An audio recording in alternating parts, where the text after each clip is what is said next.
Hi, folks. So Nigeria's debt has gone from, say, 13 to 36 to 3, now 28. Join me. Let's talk about this.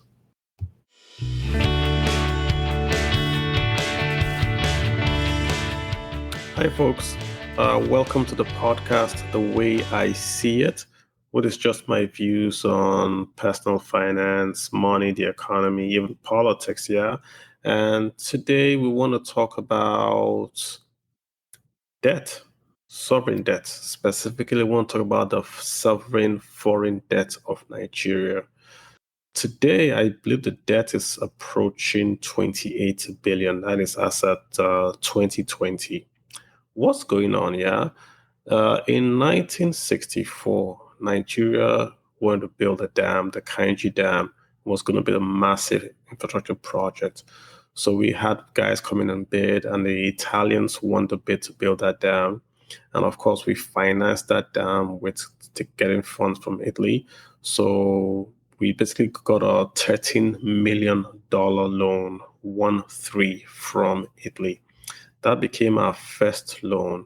And of course, since it was tied to a creator company, to a European creator company, that was the Paris Club, as they were classified. So 13 million became Nigeria's first debt. Yeah. Fast forward from 1964 to December 2004, Nigeria's debt then became 36 billion. So from 13 million to 36 billion. This from a country that earns billions of dollars in crude oil revenues. What really happened? A lot happened. Nigeria did borrow, but Nigeria didn't really borrow 36 billion. What had happened is that as governments came and left, the army guys came, the army guys went, we just didn't pay, either by default or we just didn't negotiate. We just allowed this debt to accumulate. And basically, let me give the figures as at December 2002. So these figures are from the then Minister of Finance, Dr. Okonjo-Iweala, when she was giving a speech to the U.S. Council of Foreign Relations.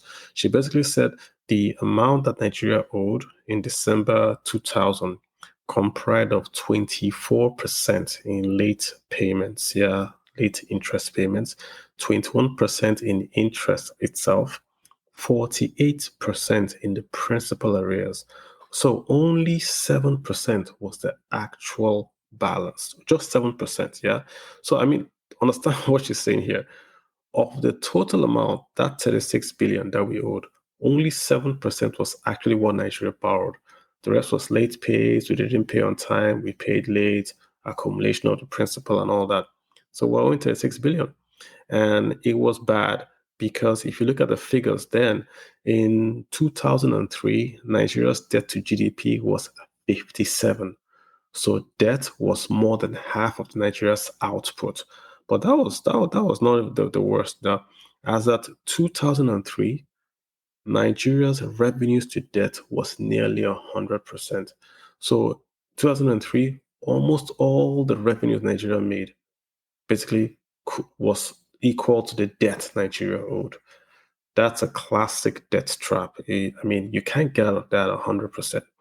So what then happened was that Nigeria decided to go and seek a sustainable way to manage the debt. So Dr. Okonjo-Iweala then formed a team, and we started to negotiate with the Paris Club.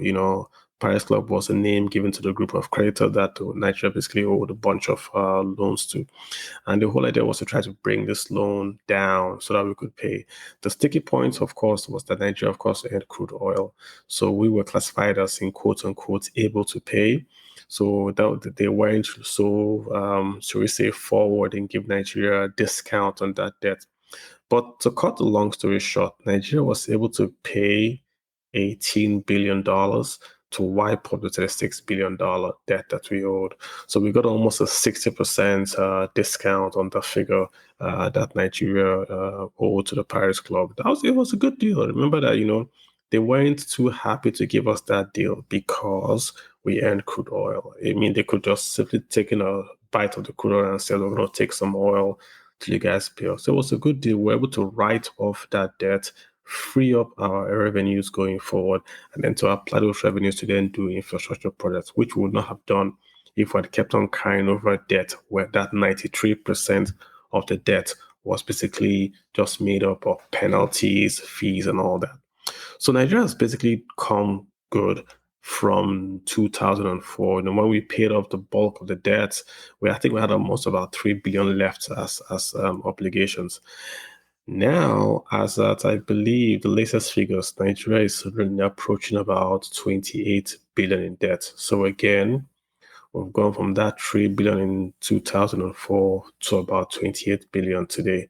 And why are we owing? Simple. Expenses have gone up. Civil service expenses have gone up. We're fighting an insurgency. Oil sales went down and the crash in between 2007, 2008. But all this is still, we've come back to where we were, where revenues of the country are almost equal to debt payments. And this is really why it bothers me. We just cannot have this debt on the books. There was a plan to refinance the country's local debt, i.e., we're owing Naira, the local currency. Someone said, oh, let's go borrow, of course, in euros and use that to pay off the Naira. Well, I don't know how that would have panned out, but now we do owe a lot in the foreign markets, and we have to pay them one way or the other. So I think what Nigeria needs now is another debt relief or a debt buyback. I doubt this time we'll be able to do a buyback on concessionary terms. We might have to go to the market and start to basically buy Nigerian debt so that we can retire it on our own. And this brings me to the point of my podcast. Is there a better time than now? This is the irony. Right now, the rates are really, really low globally. This is the time that Nigeria should be deploying the foreign reserves to buy back Nigerian debt at a discount, or to refinance and to buy back this debt so that we can retire them. And then when the economy of the world improves, we don't have those debts hit us in the face at a higher rate, because we'll then be paying at those their loans all over again. So perhaps a good way to use the foreign reserves instead of spending funds to defend the Naira is to basically go out and start to look for Nigerian loans, securitize the loans and buy them back. Reduce that dollar denominated debt burden that Nigeria is having, because it's going to be there and it's eventually going to be a drain on the oil reserves that we'll have going forward, i.e. the receipts from those oil reserves. So in summary, that's what I'm saying. Let's have a plan. Let's go out and start to buy back debts, because right now interest rates are low and they might not stay low forever. Let's strike while it's hot. Let's not let this crisis go to waste.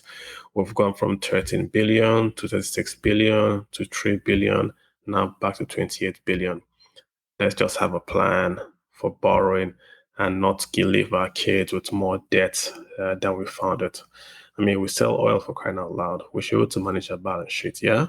All right, guys, thank you so much for listening. Again, tell your friends about the podcast the way I see it. We are available on all podcast apps, Stitcher, Google Play, and all that. Do find us and share with us. Twitter handles, of course, FinPlan Carlo Archer 1.